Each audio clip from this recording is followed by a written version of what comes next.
चलिए दोस्तों, हम सांझ का साथी का अगला भाग सुनते हैं। उसके पापा का मेल आ चुका था और वो उसको पढ़ रही थी। मेरी बच्ची, जैसा तू सोच रही है ऐसा कुछ भी नहीं है। मैं तेरा स्वार्थी पापा नहीं हूँ। मैं आज भी तुम लोगों को उतना ही प्यार करता हूँ, बल्कि पहले से भी कहीं ज़्यादा, और हमेशा करता रहूँगा। तेरी माँ ये जिम्मेदारी मुझे सौंप कर गई थी और मैं उसके हिस्से का प्यार भी तुम लोगों को करूं। तेरी माँ की कमी को कभी मैं पूरा तो नहीं कर सकता। उसके प्रति मेरा जो प्रेम था वह आज भी वैसा ही है, बस दिल के किसी कोने में कैद हो गया है। मैं उसे बाहर ला भी नहीं सकता और दिखा भी नहीं सकता। मैं पुराने और जर्जर वृक्ष की तरह हूं जो अकेला खड़ा हूं।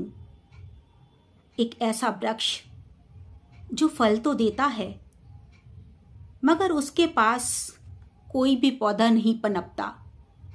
तुझे याद है 6 महीने पहले जब मुझे हार्ट अटैक आया था तो तूने ही आकर मेरी कितनी सेवा की थी और आनन फानन में संजू की शादी भी करवा दी थी, यही सोचकर कि घर बस जाएगा, बहू आएगी, बच्चे होंगे तो मेरा भी मन लगा रहेगा। पर तुझे याद है मैंने कितना मना किया था कि संजू की शादी मत करवा। संजू बिगड़ गया है, बुरी आदतों का शिकार हो गया है, रोज शराब पीकर घर आता है, अब तो जुआ भी खेलने लगा है। पर तू नहीं मानी। तूने सोचा कि परिवार की जिम्मेदारी पड़ेगी, पत्नी आएगी तो वह सुधर जाएगा। पर तेरी ये भूल थी बेटा, बहुत बड़ी भूल थी। वह अपनी पत्नी के आते ही सवासेर हो गया। ये तो तू जानती ही है कि वो शादी के 1 महीने बाद ही अलग हो गया था और घर का सारा कीमती सामान लेकर दरियागंज वाले मकान में शिफ्ट हो गया था। अपनी पारिवारिक जिम्मेदारी में इतना व्यस्त हो गया है कि उसके बाद उसने कभी आकर भी नहीं झांका कि मैं मरा हूं या जिंदा हूं। बस एक बार आया था, कार की चाबी और कुछ ज़रूरी पेपर लेकर चला गया। जाते जाते ये भी कहकर गया था कि उसके हिस्से का पैसा मैं जल्दी ही दे दूं, जिसको उसकी बहुत ज़रूरत है। बड़े ही रूखे और सपाट स्वर में उसने कहा था कि आपको बुढ़ापे में 2 रोटी ही तो चाहिए, मिल जाएंगी। मैं उसके पीछे पीछे दौड़ा था, गाड़ी के पीछे भी दौड़ा था, पर वह नहीं रुका। मुझे कुछ कपड़े, बर्तन और पुराने फर्नीचर के साथ छोड़कर चला गया। जिंदा रहने के लिए 2 रोटी ही काफ़ी नहीं होती बेटा।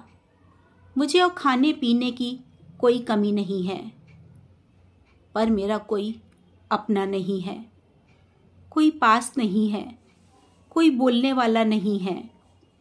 यहाँ तक कि कमलाबाई जो बरसों से खाना बना रही है आज भी बनाती है, पर अब मुझे उससे बात करते हुए डर लगता है। ना जाने कब वो मुझे गलत समझ बैठे। वैसे भी कई बार कह चुकी है, बाबूजी कोई दूसरी काम वाली देख लो, मुझे अब यहाँ काम करना अच्छा नहीं लगता। मेरा मर्द कहता है कि जहाँ औरत नहीं वहाँ तू काम नहीं करेगी। पूरी दुनिया ही जैसे बदल गई है, घर की दीवारें भी मुंह चिढ़ाने लगी हैं। खाली समय काटे नहीं कटता है। चौबी जी के साथ पार्क में घंटे तो घंटे कट जाते थे। एक दिन वह भी कहने लगे, पत्नी नाराज होती है, पोते का होमवर्क कराना होता है। मैं ही भूल गया था कि खाली तो बस मैं ही हूँ, बाकी सब तो परिवार वाले हैं। पर मैं क्या करूँ, कहाँ जाऊँ और कितनी देर। चारों तरफ अंधकार ही अंधकार नजर आता है। उस रात जब मैं टिमटिमाते तारे को देख रहा था तो बातों का सिलसिला चल पड़ा। कुछ उसने कहा, कुछ मैंने कहा। इस कहासुनी में आधी रात कब निकल गई पता ही नहीं लगा। बूढ़ी हड्डियां और जाड़ों की ओस, बुखार ने तेजी पकड़ ली। मैं पूरी रात लॉन में झूले पर पड़ा रहा। सुबह जब घनश्याम सफाई करने आया तो देखकर घबरा गया। उसने मुझे अंदर लिटाया और तुझे और संजू को फ़ोन किया था। संजू आया, उसने मुझे डॉक्टर को दिखाया और कुछ फल दवाई रख कर चला गया, जिससे मैं छू भी नहीं पाया। छूता भी कैसे, मुझे उसकी ज़रूरत थी ही नहीं। तू फ़ोन पर परेशान हो गई थी और तूने कहा था, पापा आप अपना ख्याल रखना, दवाई लेते रहना, कमलाबाई से दलिया बनवा लेना। मैं पुणे से कैसे आ पाऊंगी? फाइनल एग्ज़ाम में 1 महीना बचा है। आप हिम्मत से काम लो। मैं आपको फ़ोन करती रहूंगी। पर अब मुझ में हिम्मत नहीं बची थी। कहाँ से लाता हिम्मत? एक तो बीमारी और दूसरा अकेलापन हरदम मुझे काटता रहता था। हार्ट अटैक के बाद से दिल बहुत घबराता है। घर की हर चीज में पुष्पा की यादें बसी हैं। उससे बातें करने को मेरा जी करता है। मैं उसे ढूंढता तो झट से सामने आकर खड़ी हो जाती है और समझाती है कि तुम अपना ख्याल रखो, तुम्हें मेरी कसम, तुम्हें अभी बहुत जीना है बच्चों के लिए। और फिर मैं मरता भी कैसे? ये इतना आसान भी नहीं था। तभी मेरी मुलाकात सुमित्रा से हुई। उसे भी एक साथी की ज़रूरत थी और मुझे भी। वह बरसों से अकेले रह रही थी और मैं भी अकेलेपन में घुटने लगा था। इसलिए हमने साथ रहने का फैसला किया और एक दूसरे के सुख दुख बांटने का फैसला किया। 7 फेरे समाज के लिए ज़रूरी थे, सो वो भी ले लिए। पर वह तेरी माँ की जगह कभी नहीं ले सकती और ना ही मेरी पत्नी बनकर। बस अब मैं खाली दीवारों से बातें नहीं करता। अब घर के एक कोने में एक और इंसान है जो सांस लेता है, जिसके चलने से घर का सन्नाटा दूर होता है, किसी के होने का एहसास होता है। दोपहर को हम दोनों साथ में लूडो खेलते हैं और शाम को काफ़ी देर तक पार्क में बैठते हैं। जब चौबे जी चली जाते हैं उसके बाद भी वह मेरा ख्याल रखती है। दोनों टाइम दवा अपने हाथ से देती है। मैं रात में गुनगुने पानी में नमक डाल देता हूँ और उसके पैरों की सिकाई करता हूँ। काफ़ी समय से उसके पैरों में सूजन है। मेरी तरह वो भी अब खुद को सुरक्षित महसूस करती है।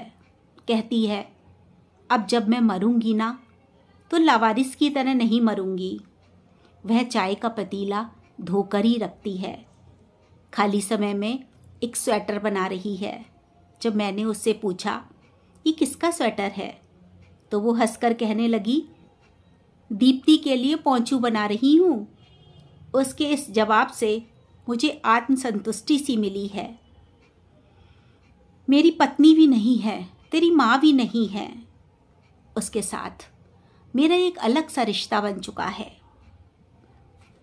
वह है बस मेरी सांझ का साथी, सिर्फ सांझ का साथी। सारी बातें सुनकर दीप्ति की आंसों से झर झर झर आंसू बहने लगे। वो कल्पना भी नहीं कर सकती थी अपने पापा के अकेलेपन की, उनके घुटन की। वो ग्लानि से भर उठी और उसने लैपटॉप पर लिखना शुरू किया, पापा मुझे माफ़ कर दो। मैं कल ही पहली फ्लाइट से दिल्ली आ रही हूँ अपनी माँ से मिलने और आपकी रजिस्टर्ड मैरिज करवाने, आपको आपकी पत्नी देने और खुद को अपनी माँ देने। नमस्ते दोस्तों। अगर आपको मेरी भावुक कहानी पसंद आई हो तो मेरे चैनल को लाइक और सब्सक्राइब कीजिए और अपना प्यार यूं ही देते रहिए। हम फिर मिलते हैं कल शाम 5 बजे। तब तक के लिए विदा।